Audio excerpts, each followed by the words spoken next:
প্রত্যেকের বাগানে, সেটা যত ছোটই হোক আর বড়ই হোক, একটা লাল গোলাপ কিন্তু অবশ্যই থাকতে হবে। এখন লাল গোলাপ কোনটা কিনবো, তাই না? এত ভ্যারাইটি। যাদের অনেক বড় বাগান তারা তো অনেক ভ্যারাইটি চুজ করতে পারে। একটা এইচডি করতে পারে, একটা ফ্লোরিবান্ডা করতে পারে, তারপরে একটা ক্লাইম্বিং করতে পারে। তো আমি প্রিফার করব যাদের ছাদ বাগান, ছোট বাগান। আর গোলাপ যেহেতু হাজার হাজার ভ্যারাইটি আছে, প্রতিনিয়তই নতুন নতুন ভ্যারাইটি আসছে, একটার থেকে আরেকটা সুন্দর, সেক্ষেত্রে আমি বলবো একটা ভালো এইচডি রাখতে, পাপড়ি সংখ্যা যাতে বেশি থাকে, ফুলগুলো যাতে একটু বড় হয়, আর একটা ফ্লোরিবান্ডা রাখতে। হুম।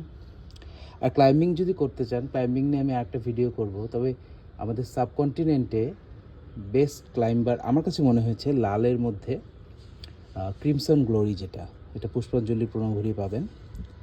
ক্রিমসন গ্লোরি একটা এইচডি ভ্যারাইটি, ফ্র্যাগনেন্ট ভ্যারাইটি এবং মানে হাই ব্লুমার ভ্যারাইটি।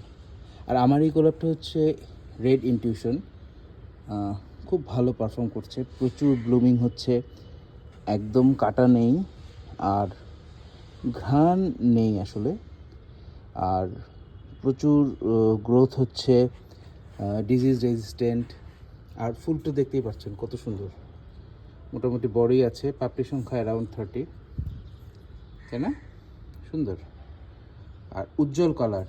হ্যাঁ, যেমন লাল গোলাপের আমি একটা উদাহরণ দিচ্ছি, এটা যদি একটা ফুটে থাকে তাহলে পুরো বাগান জ্বলজ্বল করে, মানে সবার চোখে পড়ে, প্রথমে বাগানে এসে এটা চোখে পড়বে। আর আরেকটা দেখাচ্ছি,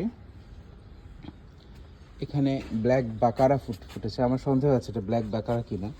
আচ্ছা, যাই হোক, এটা ব্ল্যাক ডার্ক কালচে কালারের একটা গোলাপ ফুটেছে, কিন্তু এটা না দেখা যায় না, একদম একদম উজ্জ্বল না।